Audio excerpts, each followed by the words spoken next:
যে লক্ষ্মীর অংশ থেকে দুটো কন্যা দুজনার গৃহে জন্ম, যার নাম হলো বেদব্যতী কুশধ্বজের কন্যা হয়ে জন্মগ্রহণ করেছে। কি বেদব্যতী পরে আমরা জানলাম কি সীতা, মা সীতা দেবী যিনি হলেন সীতা দেবী। তা তখন সেই ধর্মধ্বজ বলছে আমার দাদাকে তো কন্যা দিলে, তা আমার এইবার একটা কন্যা দাও। তা বলছে দেব, তবে আজ থেকে 12 বৎসর পরে ওই মাধবীর গর্ভে জন্ম নেবে। যেদিন আশীর্বাদ করলেন তার 12 বৎসর পরে কন্যা সন্তানের জন্ম হলে সেই মাধবীর গর্ভে।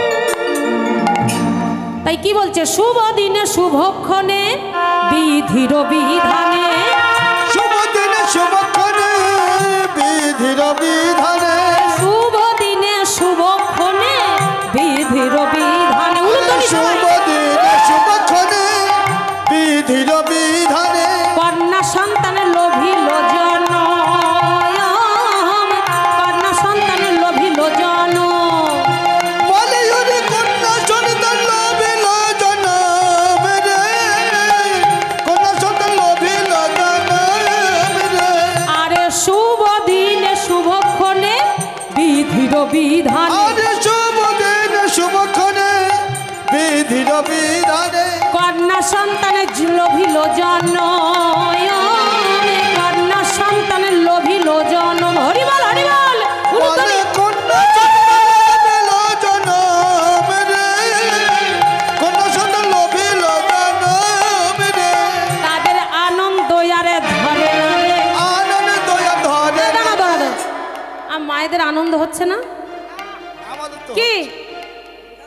এতদিন পরে মানে ভগবানের আশীর্বাদ পেল কি, বা আবার সেই 12 বছর টাইম নিল, তাহলে আনন্দ তাদের ধরছে। তা তাদের যদি আনন্দ হয় আপনাদের আনন্দ হচ্ছে না কি? লক্ষ্মীর অংশ থেকে জন্ম নিয়েছে, সবাই মিলে উলুধ্বনি, সবাই মিলে বলে আনন্দ আর ধরে না রে, আনন্দ দয়ার ধরে না রে, আনন্দ আর ধরে না তাদের আনন্দ দয়ার ধরে না রে, কন্যা সন্তান জন্ম নিল আনন্দ আর ধরে না রে, কন্যা সন্তান জন্ম নিল আনন্দ আর ধরে না আরে কন্যা সন্তান বদন হেরে হরি হরি হরি বলে, কন্যা সন্তান বদন হেরে হরি হরি হরি বলে, বলে, কন্যা সন্তান বদন নিতাই হেরে গৌর কৃষ্ণ প্রেমানন্দে হরি বল হরি বল, হরি হরি হরি বলে, বলে, কন্যা সন্তান বদন হেরে আনন্দ আর ধরে না রে, আনন্দ আর ধরে না রে, আনন্দ আর ধরে না রে।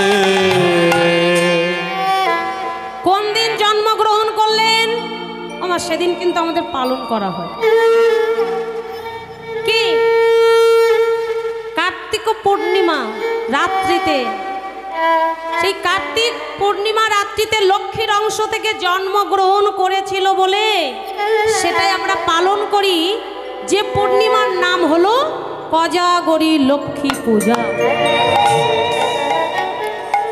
কোজাগরী মানে কে জাগরী, মানে কে জাগছে এই পূর্ণিমার দিনে। মা লক্ষ্মী সারা রাত্রি ঘুরে ঘুরে দেখে কে আমার জন্য জেগে বসে আছে। জয় রাধে। আর যখন জন্ম নিলেন আমার কন্যা সন্তানের বদন হেরে বলছে মাধবী, আরে দেখো আমাদের কন্যা সন্তান খুব সুন্দর দেখতে হয়েছে, হ্যাঁ কি নাম রাখা হয় বলো তো? হ্যাঁ কি নাম রাখা হবে বলো তো? তোমরা সবাই মিলে একটা সিদ্ধান্ত করো। কি মা কি নাম রাখা হবে? ঋষিতা। কি নাম? আমার সবাই মিলে এখন চিন্তা করছে একটা অনেক দিন পরে একটা সন্তান হয়ে কি কন্যা সন্তান হয়েছে, তাহলে কি নাম রাখা হয়। এখন চিন্তা করছে কি নাম রাখবে। সঙ্গে সঙ্গে দৈববাণী করে কে যেন বলে উঠল, ওই কন্যা সন্তানের নাম রাখা হবে তুলসী। তুলসী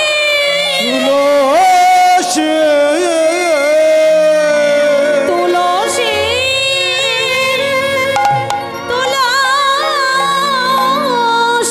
তুলসী তুলসী। আমার দৈব দেববাণীতে যখন এই কথা বললেন নাম রাখবে তুলসী, তার নাম রাখা হলো তুলসী। তুলসী নাম রাখলেন। সেই তুলসী আজ শিশুকাল হতে আস্তে আস্তে যখন বাল্যকাল হলো, দেখুন কেমন পরিবর্তন হচ্ছে। দেখুন যখন শিশুকাল হতে বাল্যকাল হলো, তিনি তখন কি করছেন না, আস্তে আস্তে মন্দিরের দিকে একটু টান হচ্ছে। হ্যাঁ, এখন ভগবানকে একটু ভালোবাসতে লাগলেন, মন্দিরের দিকে যাচ্ছেন। আমার দেখবেন বাচ্চাদের ছোটবেলায় দেখবেন যে একটু মন্দিরের দিকে যাবেন বা একটু ঠাকুরদেরকে নিয়ে একটু ভালোবাসে, দেখবেন সে একজন ভক্ত হবে, ঠিক তার হৃদয়ে ঠিক ভক্তি আসবে। আজ সেই যখনই ভগবানকে প্রত্যেক দিন মায়ের সঙ্গে যায়, আর মায়ের সঙ্গে গিয়ে মন্দিরে বসে মা কেমন সেবা দেয়, কেমন আরতি করে, সেই তুলসী আমার দর্শন করে। এটাই তো নিয়ম। সন্তানরা মায়েদের দেখে শিখবে, কি মা? আর সে কেন হবে না হরিভক্তি পরায়ণা? কেননা যখন গর্ভে ছিল মা আমার সেই কৃষ্ণ নাম হরি নাম ছাড়া তো কিছুই জানত না। তাহলে গর্ভে তো শুনেছে হরি নাম কৃষ্ণ নাম। কি বাবা, আপনারা বলবেন কেন মা কৃষ্ণ নাম করছে আর গর্ভে সন্তান শুনতে পাবে? শুনতে পেয়েছে বলে তো আজকের সেই অভিমন্যু, অর্জুন পুত্র অভিমন্যু মায়ের গর্ভে বসে শুনেছিল সেই চক্রব্যূহের কথা, তাই জন্য তার তো মৃত্যু হল। মৃত্যুটা কিন্তু শোনার জন্য নয়। দেখুন মা কার জন্য মরেছে? দুর্যোধনের জন্য, জয়দ্রথর জন্য না, তার মার কারণে তার মৃত্যু হয়েছে। শুনতে যদি হয় শোনার মতো কান করতে হবে। রূপ নয়, তামা নয়, লোহার নয়, সোনার কান।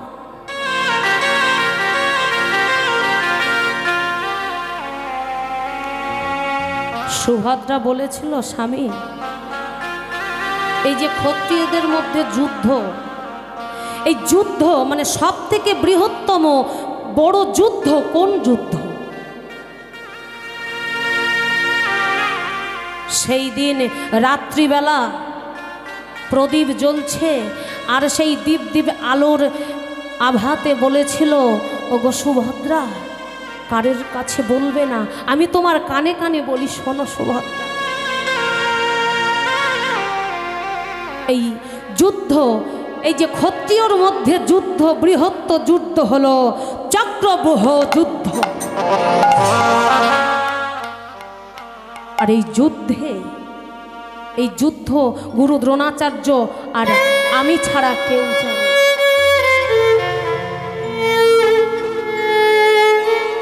বলছে স্বামী গো, আমি একটু শুনতে চাই যুদ্ধটা কেমন ভাবে করতে হয়, কিভাবে ওই চক্রব্যূহের মধ্যে প্রবেশ করতে হয়, কিভাবে বাহির হতে হয়, আমি একবার জানতে চাই। রাত্রিবেলা প্রদীপের দীপ দীপ আলোতে সুভদ্রা কান পেতে শুনছে স্বামীর কথা, কেমন ভাবে চক্রব্যূহের মধ্যে প্রবেশ করতে হয়। আজ সুভদ্রা শুনছে, আর সেই গর্ভের সন্তানও শুনছে। শুনতে শুনতে যখনই চক্রব্যূহের মধ্যে বের হওয়ার কথা শুনতে যাবে, মানে সেই কথা বলবে আর কি, সঙ্গে সঙ্গে সুভদ্রার সেই কাল ঘুম, ঘুম কোথা থেকে কাল ঘুম এসে আজ সেই সুভদ্রা আমার ঘুমিয়ে পড়ছে, আর তাকাতে পারছে না। সুভদ্রা আমার ঘুমিয়ে পড়ছে, সেই গর্ভের সন্তান চিৎকার করে বলছে মা, মা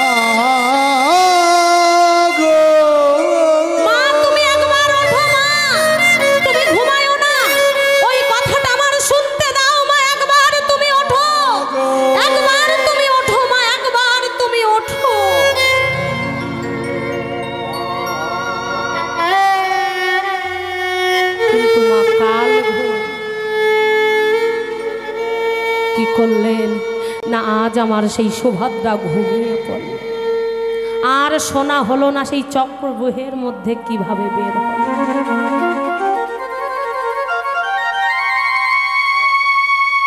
যখনই আমা সেই সুভদ্রার গর্ভে থেকে যখন সন্তান হলো, সেই অভিমন্যু বড় হলো,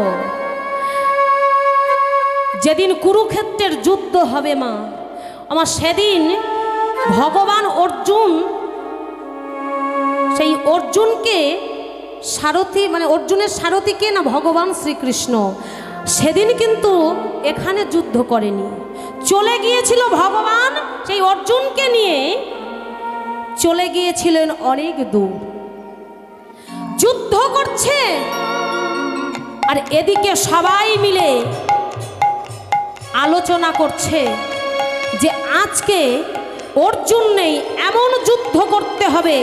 গুরুদেবের সঙ্গে আলোচনা করছে, গুরুদেব একটা যুদ্ধের কথা বলো, যে সেই যুদ্ধ কেউ জানে না, এমন যুদ্ধ করতে হবে যে এই পঞ্চপাণ্ডবের যে এই ভাই সবাই যেন হেরে যায়।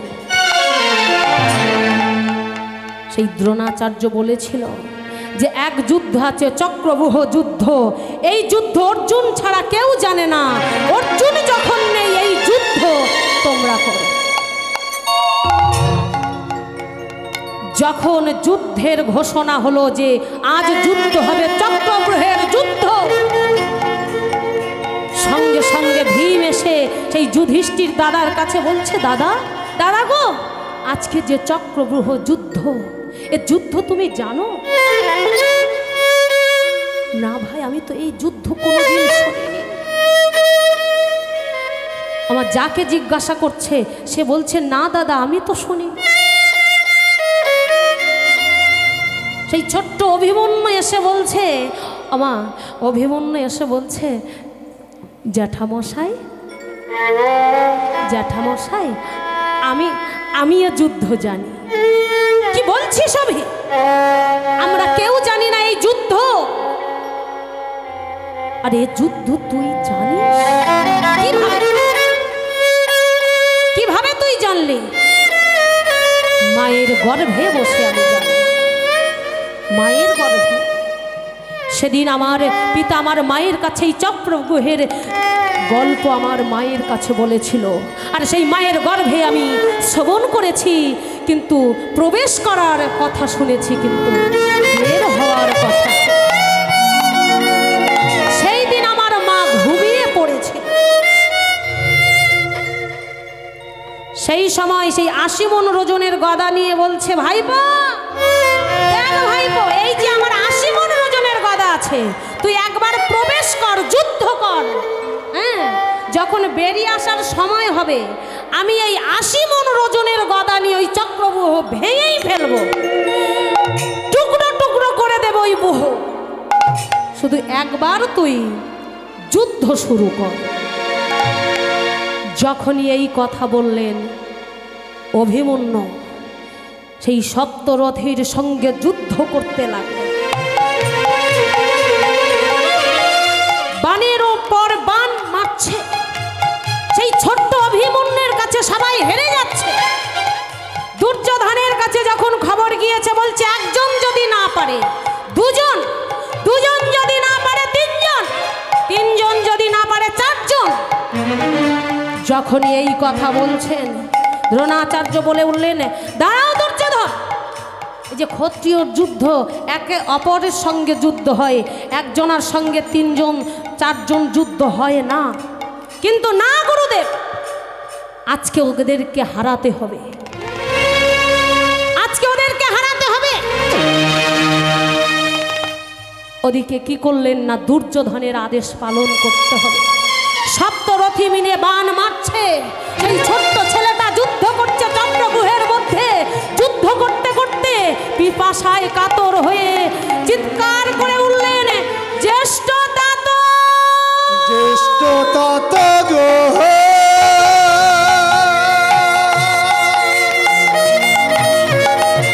ওই হে জ্যেষ্ঠ তাত, একবার জল দাও জ্যেষ্ঠ তাত, একবার জল দাও।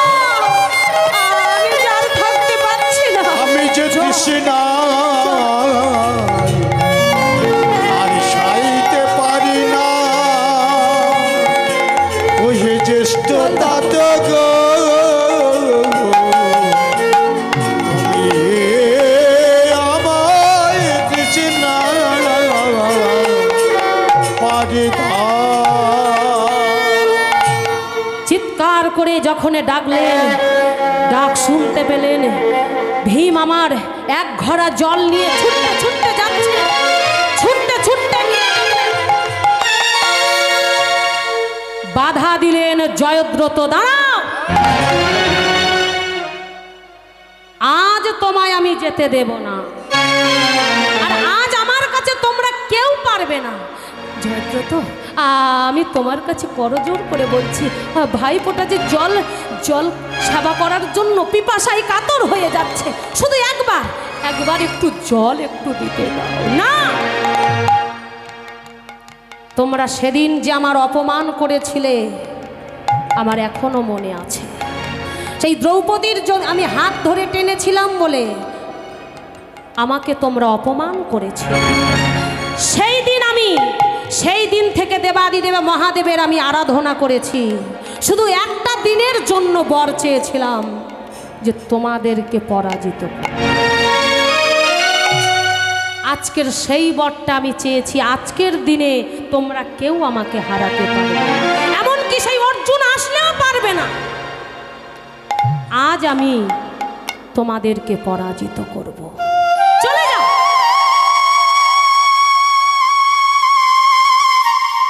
বাবা গো, ওই যে কুরুক্ষেত্রের মাঝে চক্রব্যূহের মধ্যে শুধু জয়দ্রথ দাঁড়িয়ে নেই, সেখানে জল চাইছে কে? আমাদের এই জীবনের দিকে একটু তাকিয়ে দেখো, আমার দেহের তত্ত্বের দিকে তাকিয়ে দেখো। আমাদের যখন মৃত্যু শয্যায় শয়ন করে থাকে, প্রাণ পাখি অভিমন্যু জল চাই, জল দাও, জল দাও, কিন্তু ওই যে কপশ্লেষা, যে জয়দ্রথ আমরা বলছি, ওটাই হচ্ছে কপশ্লেষা, তখন আমাদের বাধা দেয়। আমার বড় মেয়ে এসে বলে, বাবা আমি তোমার বড় মেয়ে, একটু জল সেবা করো। হ্যাঁ, কেউ রসগোল্লা দেয়, মানে যে যেমন ভালোবেসে নিয়ে আসে, মানে সারাই কাজকর্ম আছে তো দেখতে আসি করে আসা হয়নি। আজ যখন সময় হয়েছে একটু বাবাকে, মানে মরে যাওয়ার সময় একটু খাইয়ে দিয়ে যায়, কিন্তু সেই সময় তো গলা থেকে নামবে না। ওই যে জয়দ্রথ নামে যে কপশ্লেষা এই গলার ধারে আটকে থাকে, জল প্রবেশ করতে দেয় না। জল সেবা করার জন্য জীবনটা ছটপট ছটপট করে, কিন্তু এক ফোঁটাও জল আসে না।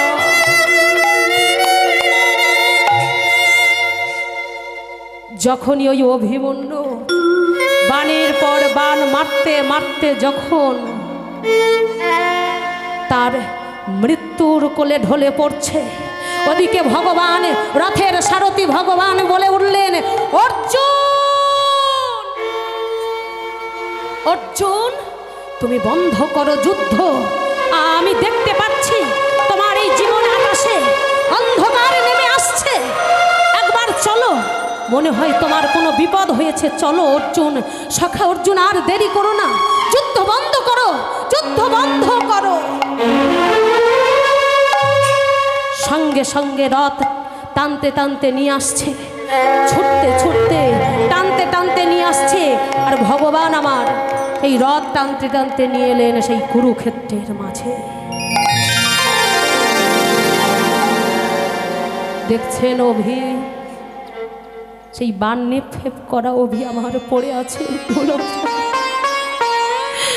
অর্জুন দেখে চিৎকার করে উঠলেন, অভি,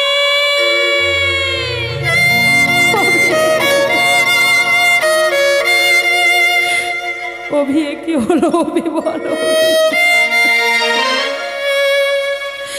অভি এসেছো পিতা, এসেছো মামা? আচ্ছা বলো তো মামা, যার পিতা হয় অর্জুন, যার মামা হয় ভগবান, তার কেন মৃত্যু এমন অসহায়? বলো বলো মামা, তুমি বলো, বলো আজ অভি আমার কাছে আর কি বলছে, কেন দিয়েছে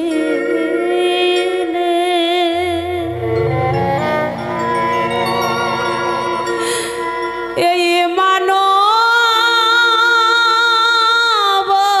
জানো, বলি হারি বলি হারি। কেন দিলে ভালোবাসা।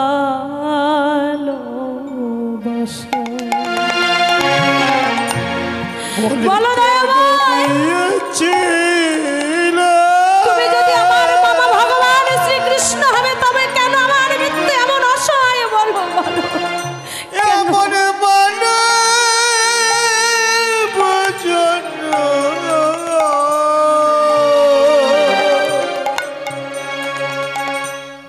কেন দিয়েছিলে ভালোবাসা, কেন দিয়েছিলে ভালোবাসা, কেন দিয়েছে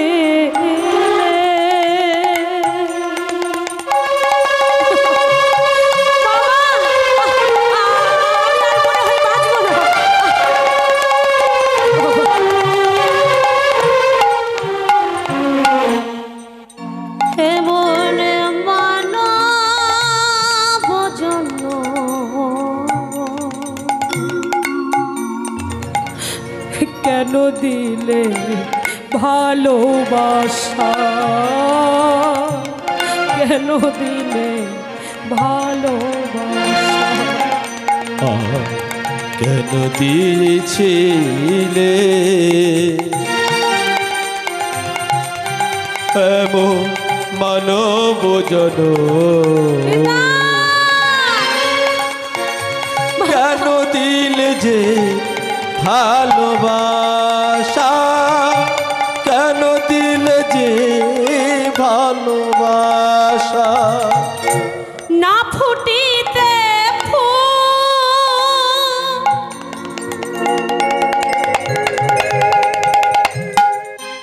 কেন ঝরে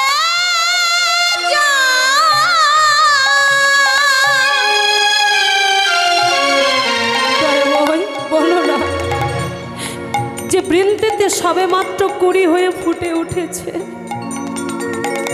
সেই সদ্য ফুলটা এমন ভাবে ঝরিয়ে দিলে, তাকে ফুটতে দিলে না। না ফুটিতে কেন ঝরে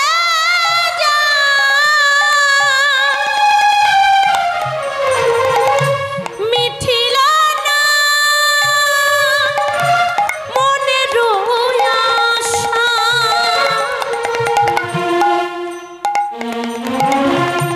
মিঠিল না মনের আশা, কেন দিয়েছিলে এমন মানব জনম, কেন দিয়েছিলে ভালোবাসা, কেন দিয়েছিলে ভালোবাসা, কেন দিয়েছিলে অভি, ওরে দয়াল হরি হে, একবার কথা বল অভি, অভি আমাকে ছেড়ে যাস না, কেন দিয়েছিলে অভি, অভি, এখানে মানব জন, তাহলে কেন দিলে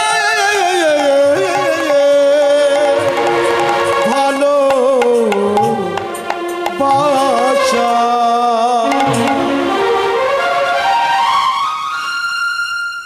অভি আর নেই, শুধু তার পিতাকে তার মামাকে দেখার জন্য প্রাণ পাখিটা ছিল।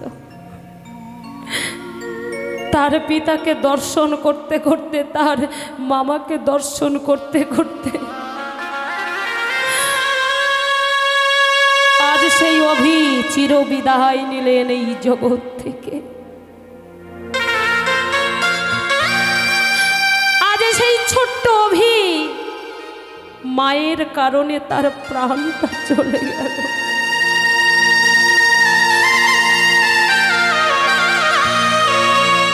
মা যদি সেই যুদ্ধের কথাটা প্রথম থেকে শেষ পর্যন্ত শুনত, তাহলে তার প্রাণ পাখি সেই অভিমন্যুকে কোনোদিন হারাতো না।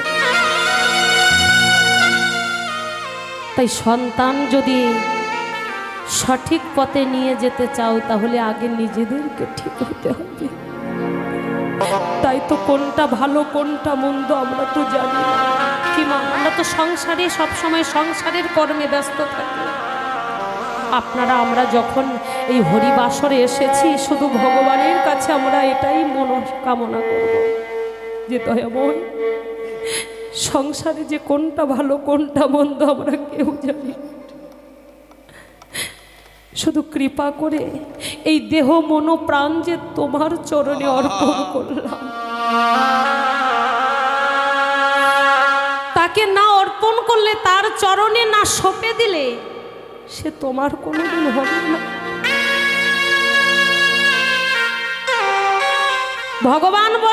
ভক্ত বলে যে ভগবানকে আমরা ডাকছি, তো ভগবানকে যত ডাকছি তত তো মানে দুঃখ যন্ত্রণা। হ্যাঁ, তুমি যে ভগবানের হয়েছ কি সে পরীক্ষা করবে না? হ্যাঁ, ভগবান বলেছেন যে ভক্ত আমার পিতা, ভক্ত আমার মাতা, ভক্ত আমার গুরু, ভক্ত জনা রেখেছে নাম আমার বাঞ্ছা কল্পতরু। তাহলে ভক্তকে কোথায় আসনটা দিয়েছেন দেখো, ভক্তকে বড় করেছে। সে যে ভক্তের জন্য যদি গোলক থেকেই ভুলোকে আসতে পারে, আমাদের জন্য যদি কাঙাল হতে পারে, তবে কেন তার জন্য আমরা কি করলাম?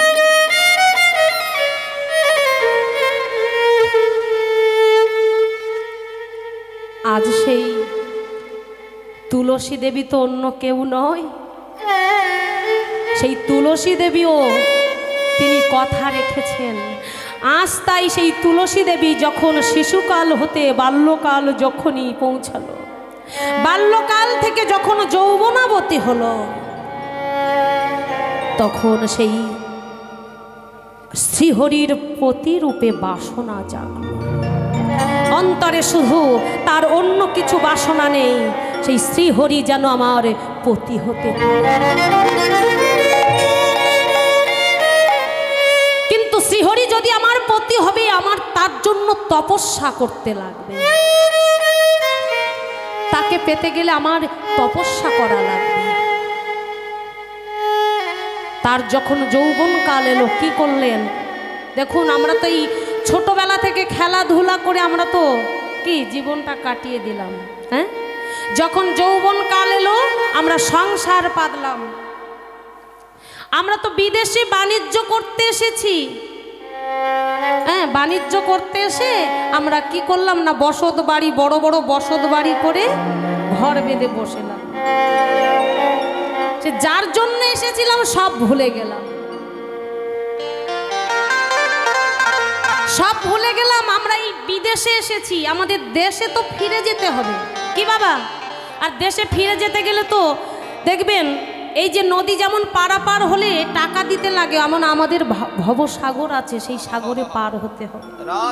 হ্যাঁ, তার জন্য তো করি দরকার। আর যদি না জোগাড় করি তাহলে আমাদের কি পার হতে পারবো? তাই তো আজ কি বলছেন মহাজন, বলে অমন সহদাগর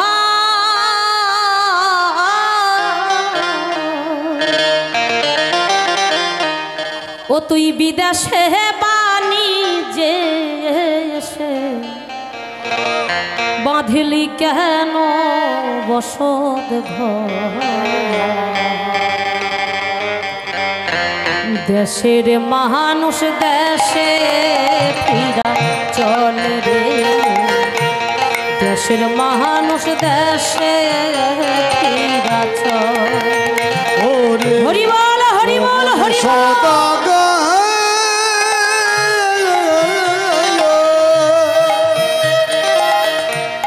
বিদেশে বাণীর যে এসে বাঁধলি কেন দালান ঘর, দেশের মানুষ দেশে ফিরে চল রে মন, দেশের মানুষ দেশে ফিরে চল। বলি অমন সদা গহা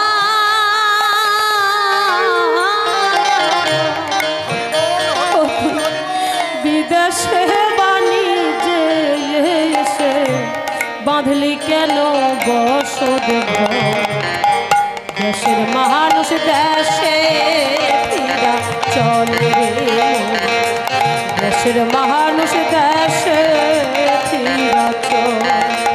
ওরে মন সদা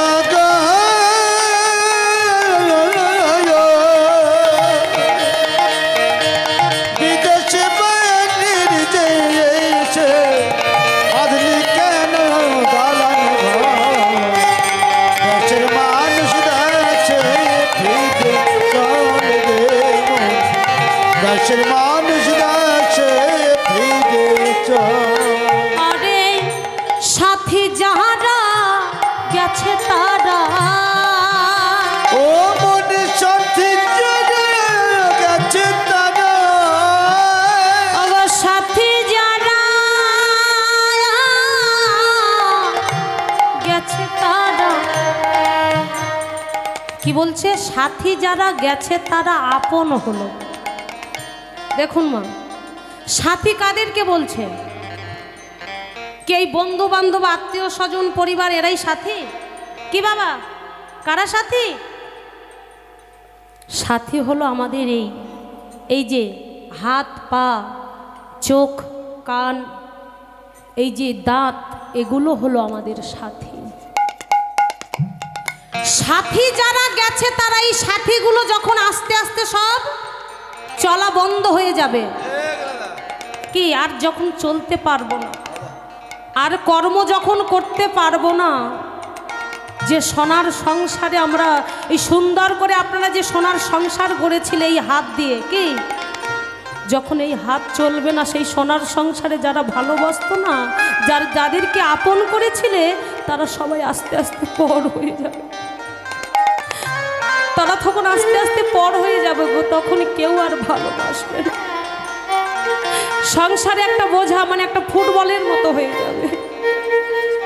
দেখবেন যখন দোকান থেকে ফুটবলটা কেনা হবে, দেখবেন কি করে সেই ফুটবলটা নিয়ে বক্ষ মাঝে জড়িয়ে ধরে আনন্দ করে নিয়ে আসে, ভাই আজকে খুব খেলা হবে, বলটা নিয়ে কত আনন্দ করে নিয়ে আসেন।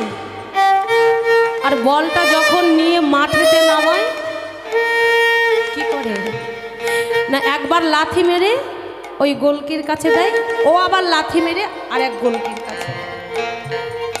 তেমন আমাদের সেই মাঠের মতো, এই বলের মতো, গোলকির মতো ঘুরতে হবে। একবার এক মাস বড় ছেলের কাছে, একবার মেজো ছেলের কাছে, একবার ছোট ছেলের কাছে, এমনভাবে মাস ভাগাভাগি হয়ে যায়। কিন্তু যখন এই হাত চরম যখন চলছিল, তখন কোনো ভাগ ছিল না গো, কেননা তোমার ইনকামে সংসার চলছে। তখন একটা কলসির জল 7 কলসি ভরেছে, কিন্তু তখন আর 7 কলসির জলে 1 কলসি ভরবে। তাই বলছে সাথী যাহারা গেছে তারা, সাথী যারা গেছে তারা, সাথী যারা গেছে তারা, ওরে মন সাথী যারা গেছে তারা, আপন হলো পরে রে দেশের মানুষ দেশে ফিরা। ওরে মন সদা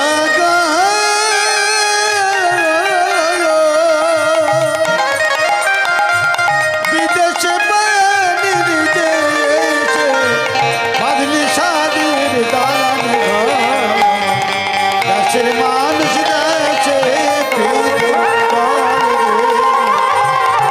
দেশের মানুষ দেশে ফিরে উজান বাইয়া সুজন নাইয়া তোরে বাঁধিলি জুয়ারে তোরি একদিন ভাটার টানে ঠেকবে বালু চরে রে ঠেকবে বালু চরে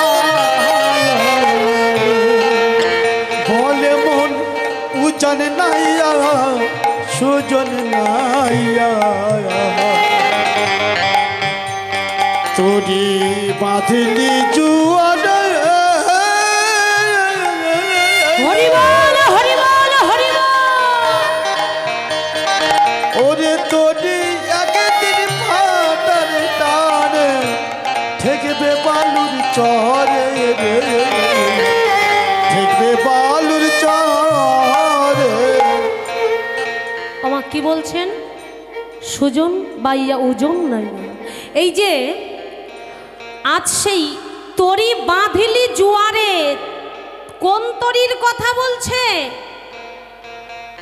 কোন তরি কাঠের তরি না আজ এই দেহ তরির কথা বলছে যেমন নদীতে জোয়ার আসে আবার ভাটা পড়ে যায় তেমন আমাদের এই দেহ নদীতে তেমন জোয়ারও আসে আসে না মা জোয়ার আসে যৌবনকাল যখন যৌবনকাল আসে আমরা কি করি না ভগবানকে স্মরণ করি না আমরা সংসার পাতার জন্য সংসার পাতি আমরা কিভাবে সংসারটা গুছাতে পারি সেই চিন্তা করি হ্যাঁ আত্মীয় স্বজন পরিজনকে নিয়ে আমরা আনন্দে মেতে থাকি না আর যখন তাই বলছে ওরে মন একবার যখন জোয়ার এসেছে এই নদীতে একবার ভাটাও পড়বে সময় থাকতে থাকতে পারের করি জোগাড় কর ভাটা যদি পড়ে যায় এই নৌকা একবার কি এই তরি বালু চরে ঠেকে যাবে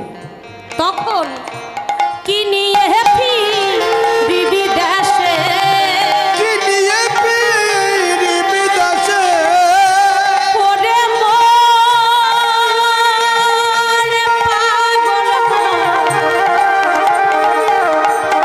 পাগল পাগল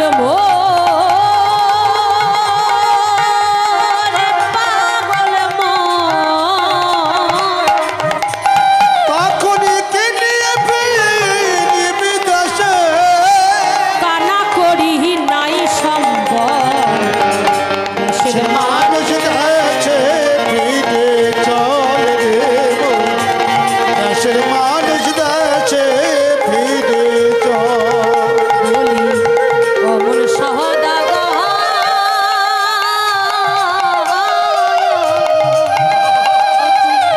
বিদেশে বাণিজ্যে এসে বাঁধলি কেন বসত ঘর দেশের মানুষ দেশে ফিরা চলে রে দেশের মানুষ দেশে ফিরা চলে আরে মন সদাগর